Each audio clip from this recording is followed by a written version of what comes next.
Hi, good morning. I'm Danielle Parton. We are in Shine Girl. This is my distillery in Sevierville, Tennessee. It's like every good pilot in the world, I'm also a pilot. This is my side hustle. AOPA keeps flying safe, accessible, and fun by protecting your freedom to fly. We are the most trusted one-stop resource for all things related to general aviation. Become an AOPA pilot today. My dad is Dolly Parton's brother, so she's my aunt proper, so there's 12 siblings of them. She's number 4, my dad's number 5. Some people figure me out right away that have seen me on the shows or whatever, and then some people get really confused because they either hear me on the PA and they feel like Dolly's flying them because we're the only ones that have this dialect. But yeah, I get a lot of strange stuff, but they're usually good with it. I think I just always had that wanderlust, which is kind of normal in our family, but never was an airplane that I saw that I didn't wonder where it was going and wanted to be on it. I always knew I would travel. I didn't know how. I didn't know how I was gonna pay for it or what I was gonna do, so that's how I got into it. I started as a flight attendant, and it didn't take me long to figure out that flight attendants and pilots had the same lifestyle and somebody had a much better paying job. And I'm expensive. It takes a lot to keep this show rolling, so I wanted to do that, and I didn't know anything about flying as a pilot. I'd never known a pilot, certainly had never known a female pilot. And so I just started asking the guys, hey, if you're gonna do this, how do you do this? And 100% of the guys said, if you're gonna go military, go guard.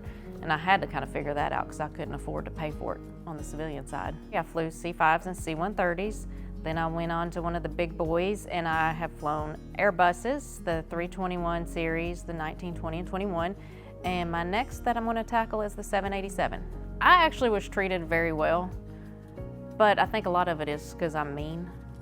I didn't put up a lot of out of anybody, and I still don't. I always tell everybody I had to be twice as good as everybody else to get the same respect as a woman in a man's world. But the benefit on the backside is when you're done, you're still twice as good.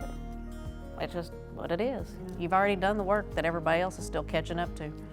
I got the bright idea as I was driving to report to the Sims for the airline, for my very first airline flying job as a pilot. And I was just driving through here, and I saw a billboard for Old Smoky. And I thought, oh, what a great idea. Somebody should make my family's recipe. But like everybody up here, we all have a legend of moonshine in our family. Our legend turned out to be a bunch of drunks mostly. We did not have a huge moonshine operation of bootlegging. We did not supply anything to Al Capone during Prohibition, but we did have some drunks, and they did make a little. And so anybody that tells you, I know Dolly Parton's daddy's moonshine recipe, first of all, you're full of shit. You do not. He couldn't read and write. He never wrote it down, and his friends couldn't read or write, so nobody knows it. You've just made it up. And the truth of it is, they used whatever they had. But I doubt it was ever the same twice. All of my flavors are a corn base. You have to ferment it. It's just like any other, you have to have a sugar source of whether it's corn, sugar, molasses, something. You have to have something for the yeast to eat, to ferment, to create alcohol. Mine is a corn base for the flavors.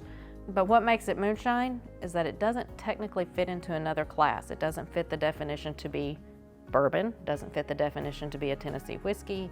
It's not a rum. And that's one of the things that makes moonshine so interesting is it can be so many things. It's a specialty class. And the moniker of moonshine, yes, it used to be made in the moonlight in the Prohibition, but nothing else makes it that. Piloting is the only thing I've ever truly loved. It is the love of my life. I cannot live without it. I don't want to live without it. I love everything about an airplane. I like the way they smell, they sound. I like the characters involved with them. I love airports, big ones and little ones. I love people watching in the airport.